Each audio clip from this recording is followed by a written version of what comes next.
Good evening, everyone. First, I want to thank Andrew. Woo. Thank you for organizing today.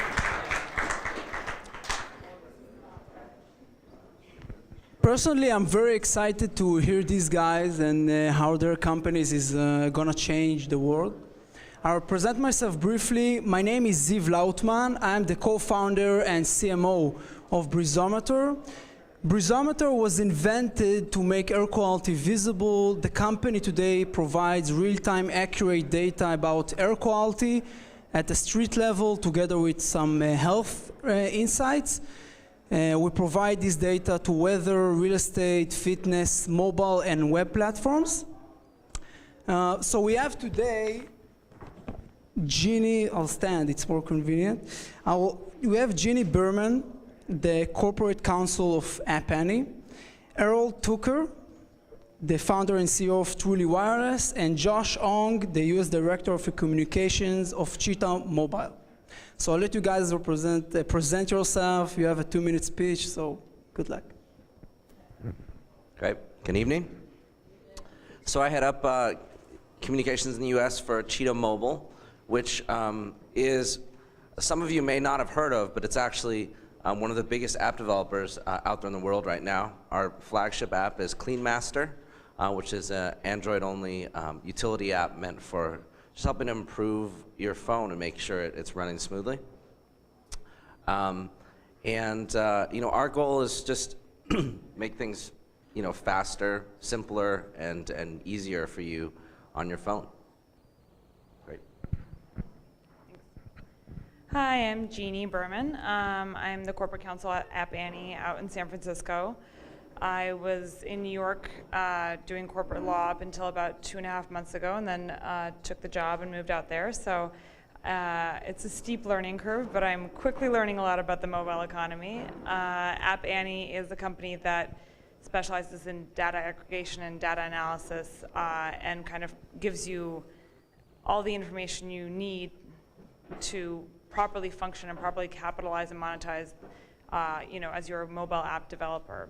So we have a suite of products, paid and free, and the paid product, App Annie Intelligence, provides you with all the information about download estimates, revenues by categories and by countries worldwide, so you can better understand the mobile market, who's using the apps, how, where, and why, and you can plan your business strategy accordingly.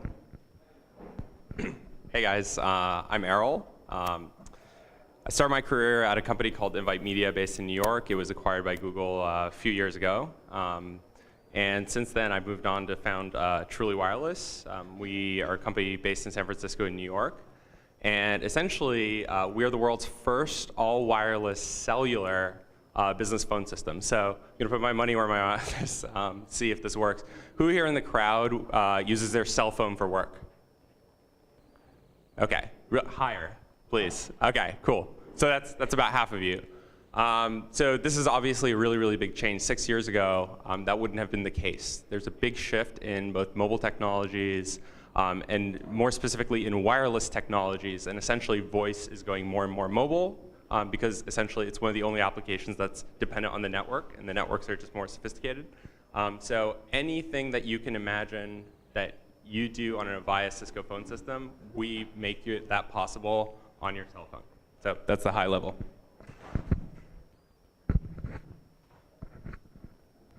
Thank you, guys. I think all of you are mobile companies. You represent mobile companies in very different markets. It will be very interesting to hear how is your company is changing the world. Well, I'd like to answer that on 2 levels. I think one is on a just strictly product point of view. I think CleanMaster, with a reach of upward 200+ million users, I think has the ability to become a true mobile platform beyond just say an app into something that, as we support with a suite of other apps, really from a security, from a usability standpoint, is able to have a strong impact in individual users' lives. I think the second area in which I think we're changing the world is on the business side. we're one of the first Chinese companies to go global with a mobile focused or mobile only business.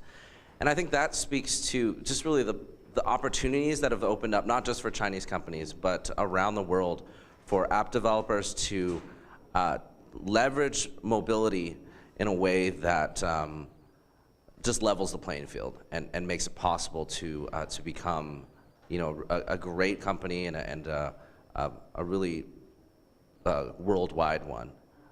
So the recent App Annie rankings had us in 2014 as the #3 app publisher behind Facebook and Google. And for a company that just in the past few years has really ramped up, I think it's quite an accomplishment, not necessarily to toot our horns, but really to speak to the power of mobile in allowing pretty much anybody to sign on and get their apps distributed around the world immediately to hundreds of millions of users. So I think that is a change that's available to all of us who are in the mobile space. Well, I think App Annie is kind of doing two things. It's changing the way that mobile works itself, but more importantly, it's allowing companies, especially the non-tech savvy companies that maybe otherwise wouldn't have as easy of a time entering the mobile market, enter it with the knowledge that they need to succeed.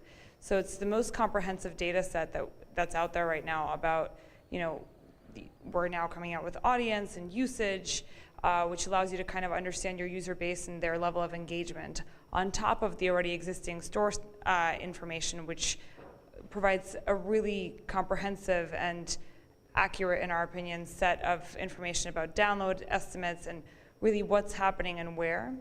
And the companies that are extremely savvy and understand the mobile market anyway, they quickly know how to use that data and they know exactly what they want to buy. The companies that are just entering the mobile market are able to kind of see a wider array of data. They're able to talk to App Annie and figure out what they need to buy. We ascertain what their goals are and help create a way for them to really monetize their mobile apps and develop the kind of apps that will drive usage and create a better experience for the customers and increase their presence in whatever market they're operating in.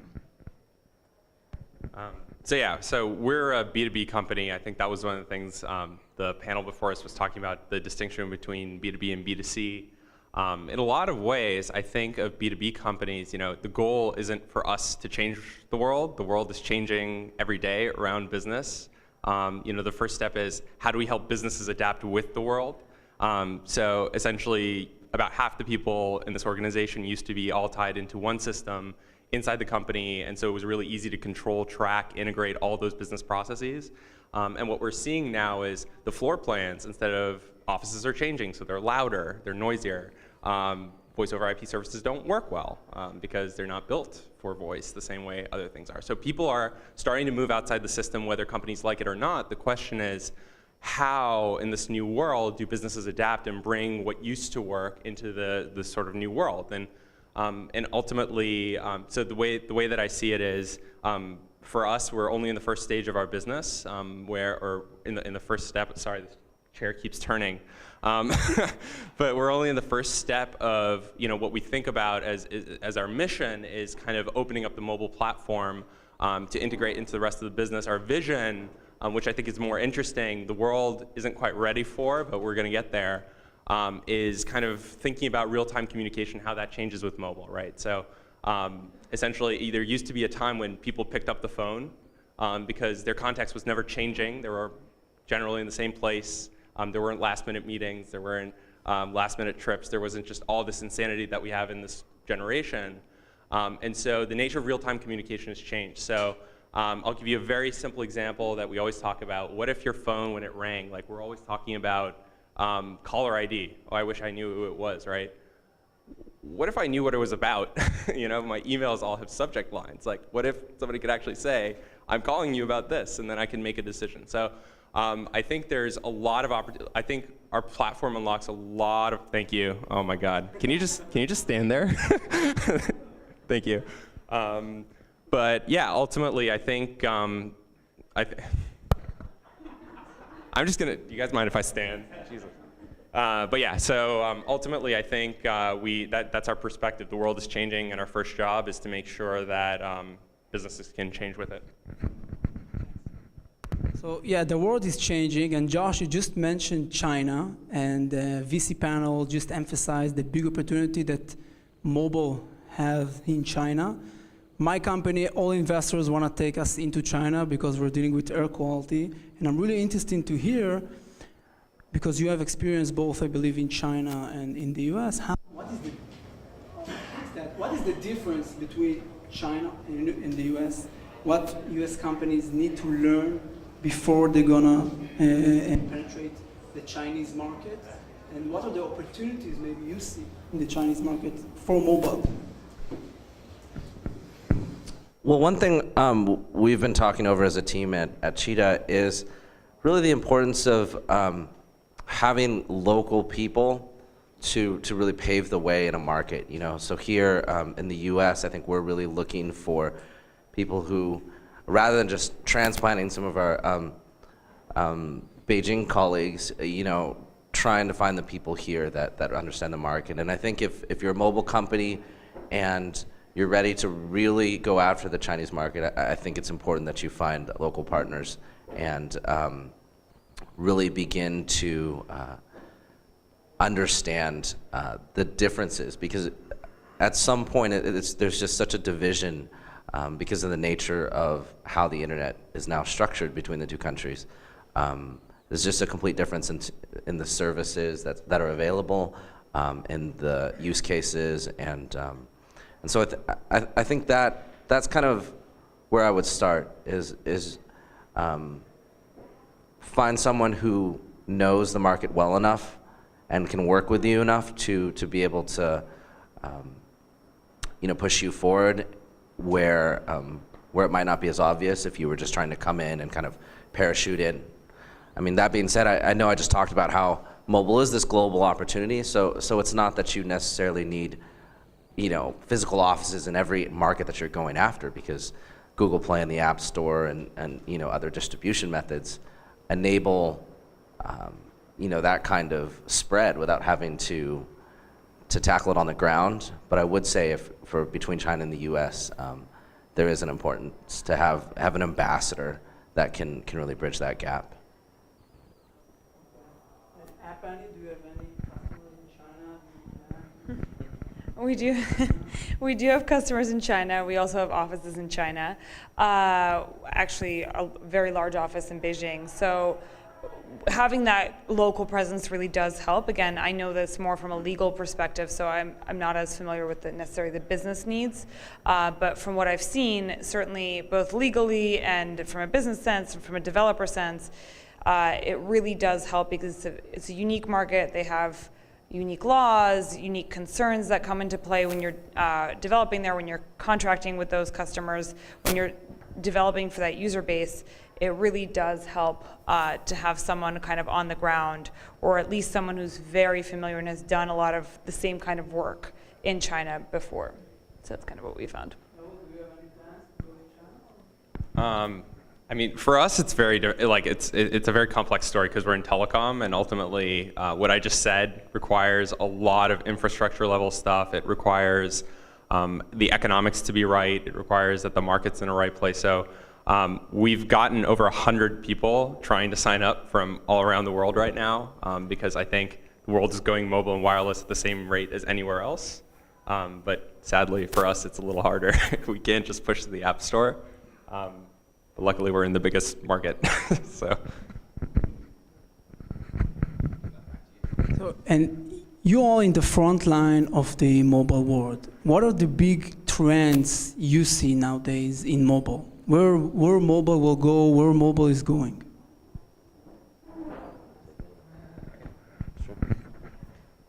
yeah, so we're an AngelPad graduate out in San Francisco in 2013, and that was one of the big years where, you know, mobile first was a big theme, and out of our class there was a lot of that, like mobile CRM, mobile this, mobile that. I think one of the big realizations the market's had in the last couple years is that mobile is really just an outlet. It's a platform. It's not a product, right? You can't just say you're mobile first and succeed.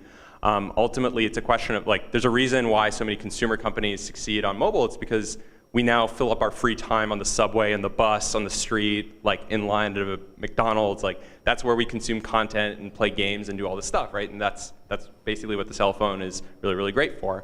Unfortunately, 80% of, even though almost everybody uses mobile email and everything, 80% of the workforce is still stationary, right, in one location. There's a lot of gray area because essentially those locations are now changing, right? So for example, I used to work at Google. It was all in one building, but I had 2 desks, and on average you could find me in 4 different places, and that opens this sort of gray area for different mobile opportunities. But essentially, with mobile, it's just a matter of like following user behavior and seeing where that changes, and then going from there. Otherwise, mobile is just a platform. So for us, the only reason that it works, even though I said 80% of the workforce is stationary, right?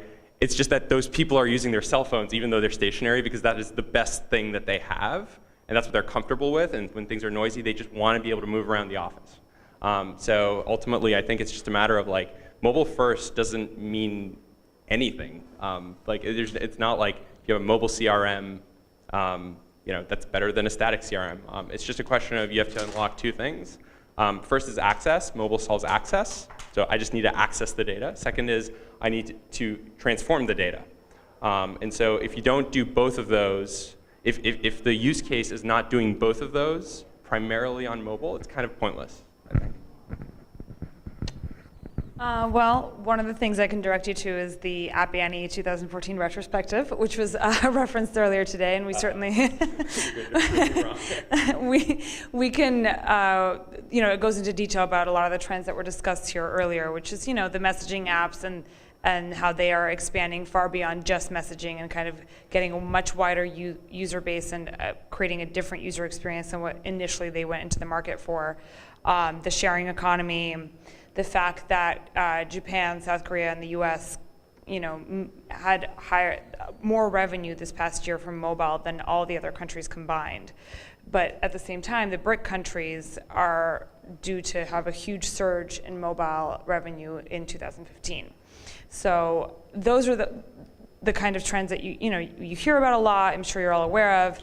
And then I think something else that I see a little bit more kind of from a commercial and a legal perspective is that people now are getting all of this data, whatever kind your company might collect on mobile. And the more people that connect, the more people that use their phones on a daily basis, and the more apps they sign up for, the more data is collected. And the question now is how to monetize that data and how to properly use it to a particular company's advantage.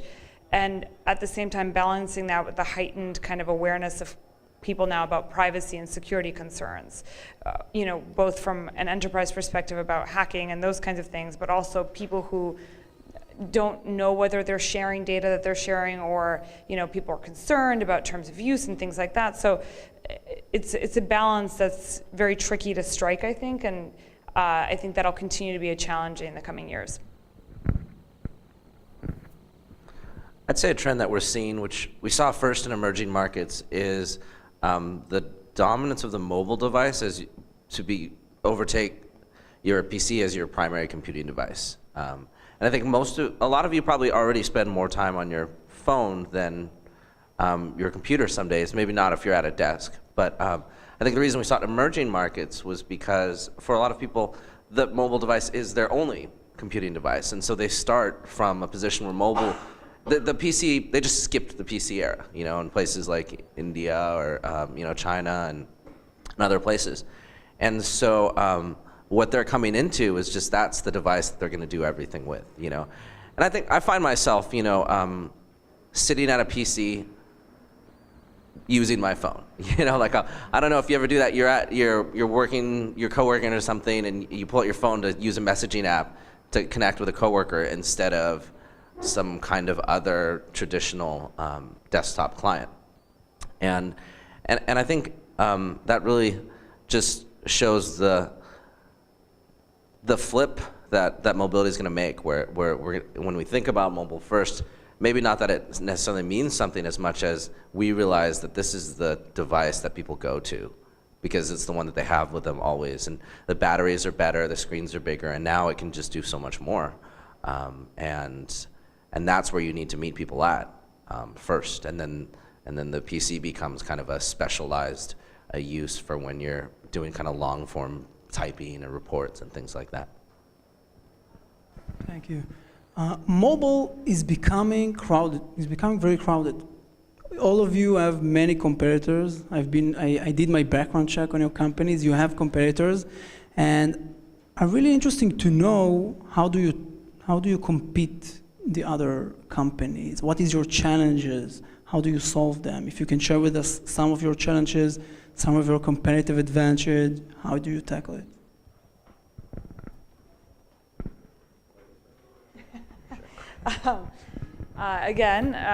This, I'm somewhat new to App Annie, so I'm not maybe as well versed in this as some of the other members of the company, but what we try to do is just try to gather the most comprehensive data set and just try to have more information than our competitors and kind of a deeper dive into each kind of category of information so that when people are looking for mobile data, maybe at first they're looking for something quickly to solve a problem, but then the idea is that if you have further questions or you want to know a little bit more, you want to expand your business strategy and you want kind of more details, you come to a place like App Annie because we really do have it. We can provide you with so many countries, so many categories. We're coming out with these audience and usage products now where we can tell you, who's using your app and how long they're engaged with it for, whether they've just downloaded it and opened it once and that's it, or whether they're kind of on it for a long time on a weekly basis. So I'm kind of always trying to come up with the next thing, the next question that people want answered before it's being asked of us. That's how we compete. So. Hard to answer this one without a little shameless self-promotion.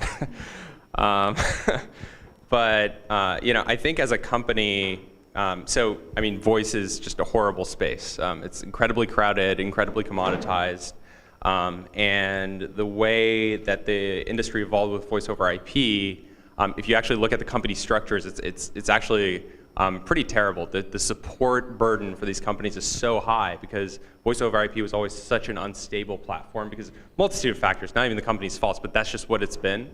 That 2 years ago when we first started looking at this space, we just asked ourselves do I want to disrupt this company? In other words, do I want to be worth $1.5 billion and have this support structure and these people complaining about me on the open internet? And that just was something we weren't interested in. So we knew what we wanted to achieve. We wanted to have a technology-driven approach to an industry that isn't really, sort of like there hasn't been any new technology, and we stuck with it. And we were in R&D for 2 years. We launched sort of 3 months ago, and 2 months ago. It's been going really, really great. But I think in this new day and age, I think there's a broader question of how do you compete when anybody can become a competitor overnight? And I think that's true about all of technology. And the only thing I can think of is you really have to know what you want. And it needs to be, the technologies that we use today weren't there 2 years ago.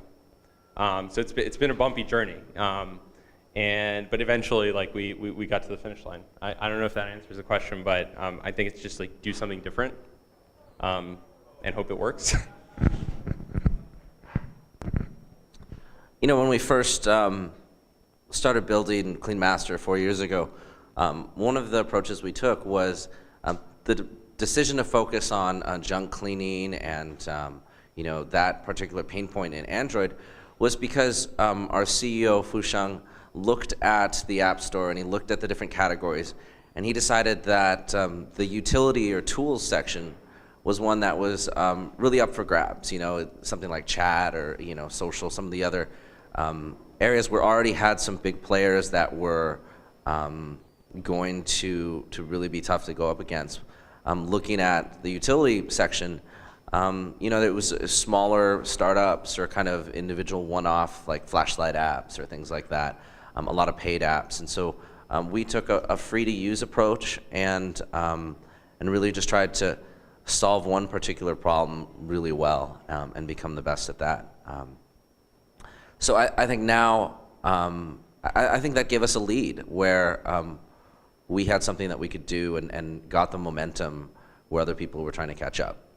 So if that's an encouragement, I'd maybe just try and find an area where it's not as crowded right now because you see an opportunity to really fix something. The other side of it, and this is maybe circular, but as our platform has grown, it's really given us the ability to launch new apps and to launch new products. And so we can kind of incubate something new as a startup team within our company and then use the CleanMaster platform to really push that forward. So I think a lot of it is just leveraging your existing strengths or existing user base in order to kind of keep executing and to keep having a bigger reach and a bigger impact into your customer or your users' lives. Thanks, great answers. So my last question before I open it to Q&A is, and please answer briefly in short, one sentence. In 5-7 years from now, do you still think that we'll discuss about how mobile is changing the world, or we'll discuss about something else and what it will be? I think within the next 5 to 7 years, we'll forget about mobile because it will just become the default. Mobile kind of describes a type of use, but at some point we'll just be connected, and we will have a range of devices to help us do what we want, and mobile will drive that, but not necessarily be called that anymore. That's kind of my prediction. I agree that I think mobile will just be kind of the default, and I think that data and the data derived from mobile, which is kind of piggybacking off what I said earlier, will probably be a big item that we discuss. Things, even like medical data, people can potentially really do a lot of things with on-the-go devices that they would otherwise have to go to a doctor or go somewhere for. I don't know, I think it'll be things like that, customized data for that specific person based on devices they carry around without having to inconvenience themselves the way that we do now in a way by going to a doctor's office. So yeah, in 10 years, I think this will be my Mac OS X. I think I'll take it to work, dock it, I'll edit Photoshop on it, and I'll put it in my pocket and take it home. I don't think I'll have 2 devices. I don't think there'll be anything distinguishing carrier, this, that. Mobile will be we will just be mobile. So I think I agree with you completely. Any questions from the audience? Yeah. I'm Aaron Cantor. I'm Chief Financial Officer of early stage companies. Just going on your last thought, do you think that within, say, 5 years or so, that desktops will become obsolete other than data entry or word processing or long-form Excel spreadsheets, just because of the versatility of mobile devices?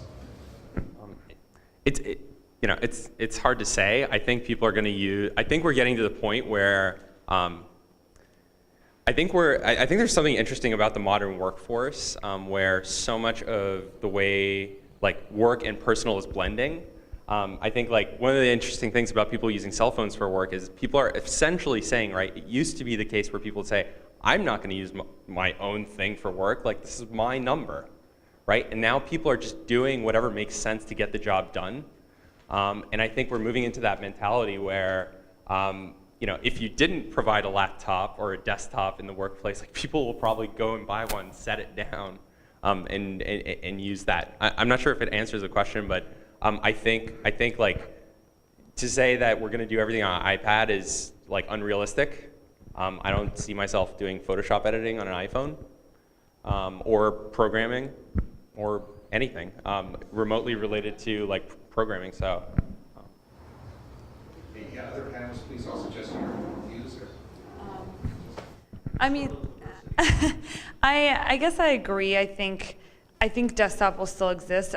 My work is a little bit different, right? I need those things. I need the spreadsheets. I need Word functioning. I need a big screen.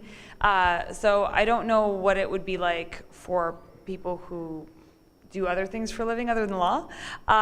For me, having a big screen, having somewhere to put everything is really helpful. That said, I think every quarter, my life becomes a lot more mobile, and I can do so many more things now. I can review documents, I can mark them up without ever having to sit down. I can be away from my desktop now for days and not really miss it. It's more convenient, but I'm hoping that someone will come up with a way to make the mobile platform more convenient, even for people like me, where you really do need that kind of bigger setup area. So if they do, I think desktop will become obsolete. If not, then we'll probably continue to use it.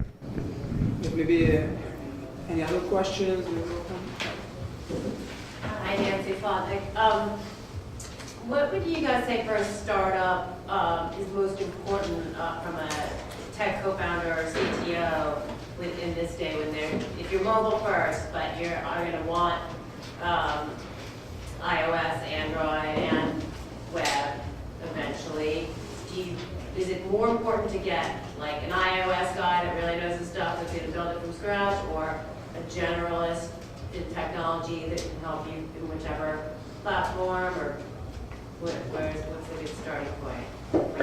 Are you at a specific stage where you're looking to start something? Yeah, Like yeah, that's what's underlying. We have a web app that's an MVP, but we're doing mobile first now, and we're trying to figure out what's most important in it, looking at tech people. Well, you know, something that I thought from the earlier panel when the VCs were talking about starting on iPhone first versus Android, I think for our company it was a little different. We have iOS products, but Android has been our focus from the beginning. But I do think that's partly a benefit that we had from our team being based in China at the outset, because our engineering talent was just a lot cheaper, and so we were able to put thousands of engineers to an effect on problems that just wouldn't have been scalable for someone in the U.S. Trying to hire in New York or Silicon Valley. So I mean, I do think Clean Master shows that we solved a problem that didn't exist on the iPhone, and so it was Android. And so I'd encourage startups to kind of think about not just iOS only, even though I think sometimes the budget's going to limit to, okay, let's just find someone who can do that for iOS because of the fragmentation or the design challenges. Yeah, I mean, I think we benefited from, and also in China, I think Android is such a more dominant platform that's kind of where the talent is already focused. Actually, I want to answer. I think from what I heard from you, you already decided you're mobile. It's always happening to me. You're mobile first, right? Yeah, so I mean, like, we're going to start with iOS, but does that mean, because Bring the best iOS developer out there. Bring the best, build the product as soon as possible and shift it and test it. Don't waste, you don't have time. You're a startup. Okay, but so if your tech co-founder, though, is going to not code it themselves, let's say, or you think you should get a coder, or as opposed to a tech person that's architecting it with a coder that you pay for? It's very individual. I think I'll bring someone who code it 100% and build it. It depends on what you're building. Yeah, it really depends. Yeah. Any other question? Maybe final question? Yeah. Are any of the economists planning to expand in the near future? Expand To where? To where? What? In terms of, are you going to be expanding your platform? Are you going to be expanding your capabilities in the near future? And if you are, how you will both try to find financing for that? Hope we're expanding. Was the question about financing? Yeah. Are any of the panelists going to expand their companies in the near future? And if you are, how are you going to acquire capital to do so? For example, Annie has approximately $22 billion in revenue as of right now. Are you going to acquire, how are you going to acquire outside capital to expand on that?